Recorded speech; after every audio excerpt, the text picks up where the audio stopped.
Sveiki. Dešimtmečius širdies sveikatos pasaulyje, karaliavo vienas rodiklis. Tas vadinamasis blogasis cholesterolis arba MTL. Taip. Atrodė, kad taisyklės labai paprastos. Stebėk tą skaičių, laikyk jį kuo žemiau ir viskas bus gerai.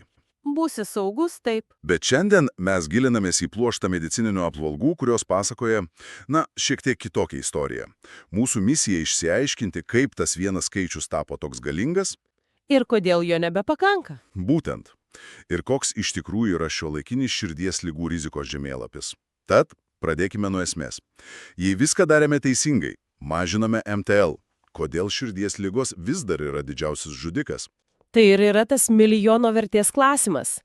Šiandienos šaltiniai leidžia mums peržvelgti ne tik tai, ką žinome dabar, bet ir dekonstruoti tai, ką, ilgą laiką tik manėme žiną. Pasirodo, istorija kur kas sudėtingesnė. Gerai, tai tada nuo pradžių. Kaip taip nutiko, kad visas medicinos ir visuomenės dėmesys susikoncentravo būtent į MTL? Šaltiniai lyg ir, mini vieną pagrindinę priežastį – paprastumą. Taip, ir tas paprastumas buvo ir didžiausia palaima, ir, sakyčiau, prakeiksmas. Palaima, nes leido masiškai šviesti žmonės, sukurti aiškias gaires. Supratau. Pati cholesterolio hipotezė buvo labai patraukli seno logika. Per daug MTL kraujyje, prilimpa prie kraujagyslų sienelių, suformuoja apnašas aterosklerozė ir sukelia infarktą. Viskas aišku. O kai atsirado statinai vaistai, kurie efektyviai mažina MTL, ir didžiuliai tyrimai, kaip garsusis 4S, parodė, kad sumažinus MTL sumažėja ir infarktų. Hipotezė tapo, dogma. Ir tas paprastumas tapo prakeiksmu, nes jis nustelbė visus kitus svarbius veiksnius. Susiformavo toks save palaikantis ciklas. Mes turime vaistą, kuris mažina MTL, todėl visas dėmesys krypsta į MTL mažinimą. O ne į gilesnės priežastis, kodėl tas MTL išvis pakilo. Tiksliai. Ir šaltiniuose matome, kaip tas ciklas įsisuko. Rekomenduojamos MTL normos, jos nuolat griežtėjo. Pavyzdžiui, 9-ame dešimtmetyje MTL lygis apie 4 milimolis litre buvo laikomas visiškai normaliu. O štai 2019 metais Europos kardiologų gairės didžiausios rizikos pacientams jau rekomendavo siekti mažiau nei 1,4. Tai milžiniškas skirtumas. Būtent. Ir čia matome labai įdomią gairių ir gydymo galimybių sąveiką. Kai atsirado pigesni generiniai statinai, pasiekti vis žemesnius tikslus tapo ne tik mediciniškai, bet ir, ekonomiškai manoma.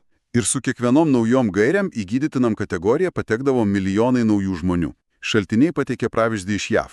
Kai 2013 metais ten buvo atnaujintos gairės, per vieną naktį žmonių, kuriems rekomenduojami statinai, skaičius išaugo beveik 13 milijonų.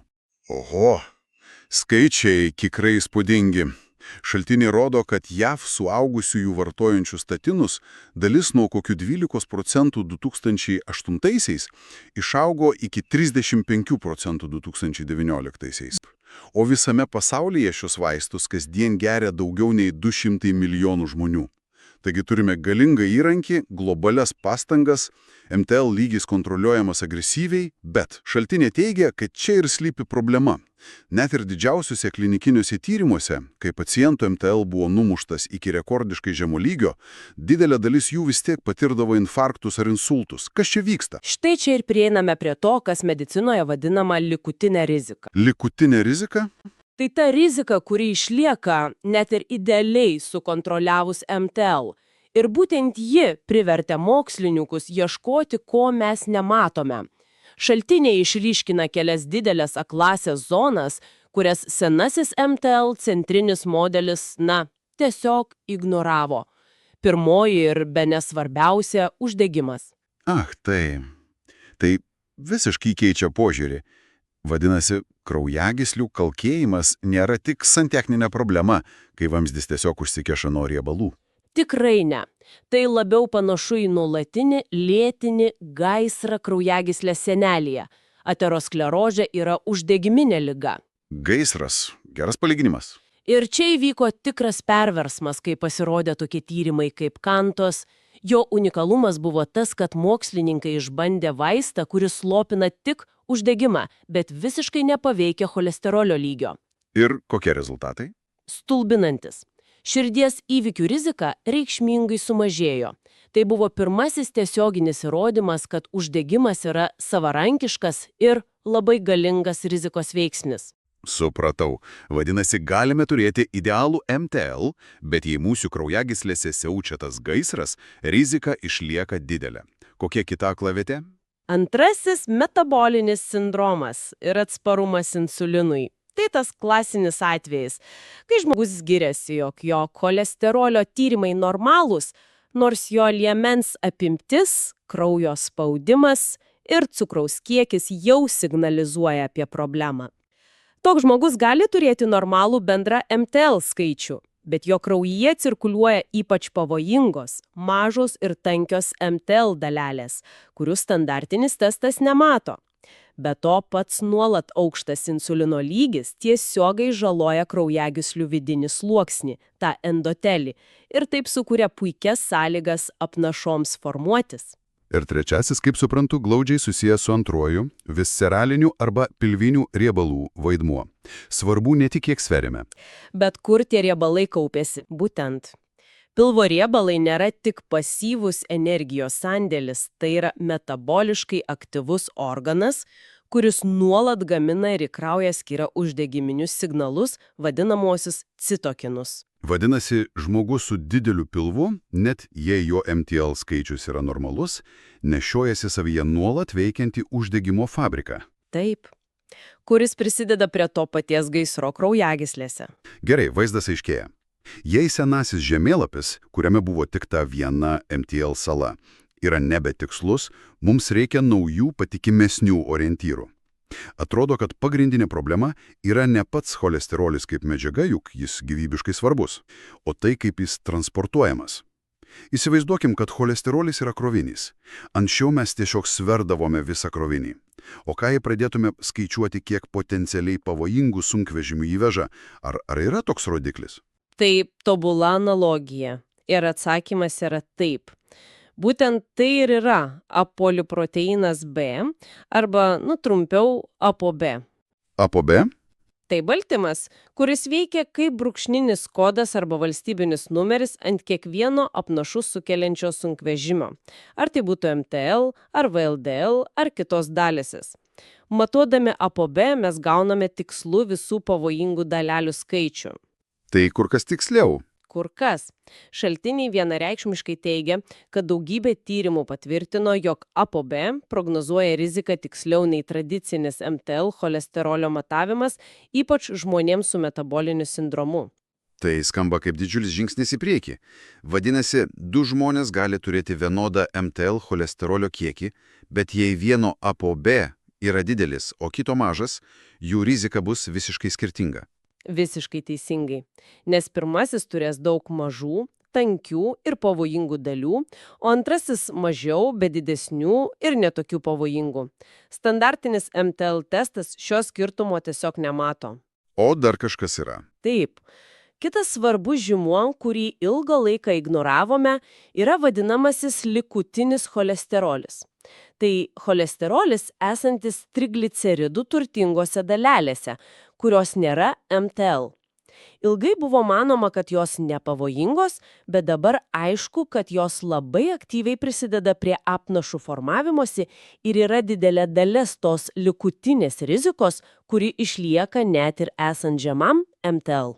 Sujungus viską į vieną vietą, atrodo, kad mes periname nuo to paprasto modelio MTL yra blogai prie suvokimo, kad aterosklerozė yra ne vieno veiksnio, o sudėtinga sisteminė liga. Tai ne tai, kad cholesterolio istorija buvo klaidinga, tiesiog ji tebuvo pirmasis daug ilgesnės knygos skyrius. Būtent. Nauji atradimai senosios hipotezės nepaneigia, o ją papildo ir praplečia. Man labai patinka šaltiniuose minima ugnies trikampio analogija. Ugnies trikampis. Taip. Kad kiltų gaisras, reikia 3 dalykų – kuro, deguonies ir karščio. Aterosklerozės atveju kuras yra aterogeninės dalelės, jų kiekį geriausiai atspindi ApoB. Uždegimo šaltinis arba karštis – tai lėtinis uždegimas. Ir palanki aplinka arba deguonis – tai pažeistas kraujagyslių endotelis, atsparumas insulinui, aukštas kraujo spaudimas. O senasis modelis buvo sutelkęs dėmesį tik į kūrą. Tik į kūrą. Dabar suprantame, kad turime valdyti visus 3 trikampio kampus. Ir šis naujas, platesnis požiūris padeda paaiškinti kai kuriuos fenomenus, kurie senajame modelėje atrodė kaip, paradoksai. Šaltiniai mini vieną ypač įdomų pavyzdį – Lean Mass Hyperresponder fenotipą, ir kurių MTL lygis kartais pašoka į ekstremalias aukštumas 10–15 mmol. Pagal senasias taisyklės jie turėtų būti mirtino pavojaus zonoje, bet kai jiems atliekami kraujagyslių skaniavimai, dažnai nerandama jokių apnašų. Kaip tai įmanoma? Šie atvejai yra fantastiškas pavyzdys, kodėl metabolinis kontekstas yra viskas. Senasis modelis mato aukštą skaičių ir automatiškai priskiria riziką, nesvarstydamas, kodėl tas skaičius yra aukštas. O čia jis gali būti aukštas dėl geros priežasties? Gali būti. LMHR atveju aukštas MKL gali būti ne ligos, o labai aktyvios ir sveikos riebalų apykaitos požymis. Jų kūnas tiesiog labai efektyviai naudoja riebalus kaip energijos šaltinį, todėl kraujyje nuolat cirkuliuoja daug energiją nešančių dalelių. Tačiau, kadangi nėra uždegimo ir atsparumo insulinui, tos dalelės tiesiog atlieka savo darbą ir, neprilimpa prie kraujagyslių sienelių. O senasis modelis šito atskirti negali. Negali, jis mato tik skaičių, jis negali atskirti patologinio scenarijaus nuo fiziologinio. Tai reiškia, kad du žmonės su identišku MTL skaičiumi gali turėti visiškai skirtingą riziką, priklausomai nuo jų mitybos ir bendros metabolizmo būklės. Tai iš esmės griauna vieno skaičiaus taisyklę. Tiksliai. Ir tai yra esminė požiūrio kaita, kuri vyksta medicinoje. Mes judame nuo skaičiaus gydymo prie individualaus visuminio rizikos profilio vertinimo. Atrodo, kad pagrindinis šios dienos analizės išvada yra aiški. Nors NTHL cholesterolis yra nepaprastai svarbi istorijos dalis, tai tikrai nėra visa istorija. Mes judame link daug holistiškesnio, platesnio požiūrio apimančio ne tik lipidus, bet ir uždegimą, metabolinę sveikatą. Ir tikslų aterogeninių dalelių skaičių, o ne tik cholesterolio kiekį juose. Visiškai teisingai. Senasis modelis buvo nepaprastai naudingas, jis išgelbėjo daugybę gyvybių ir suteikė mums galingus įrankius, tokius kaip statinai, bet dabar mes tiesiog pasiekėme jo galimybių ribas. Dabar suprantame, kad turime gydyti žmogų, o ne jo laboratorinio tyrimo rodiklį. Ir tai palieka mus su paskutinė mintim apmąstymui. Šaltiniai mini tokį nerimą keliantį faktą. Nepaisant visos medicinos pažangos, absoliutus širdies ir kraujagyslių ligomis sergančių žmonių skaičius pasaulyje vis dar auga. Daugiausiai dėl visuomenės senėjimo, taip? Taip. Tai koks bus kitas didysis proveržis, siekiant sustabdyti šią pandemiją populiacijos lygmeniu? Ar tai bus kova su mūsų maisto aplinka ir perdirbtais produktais, ar visuotinis metabolinės sveikatos gerinimas? O gal tai bus kažkas, į ką mes šiandien dar net nesame sutelkę dėmesio?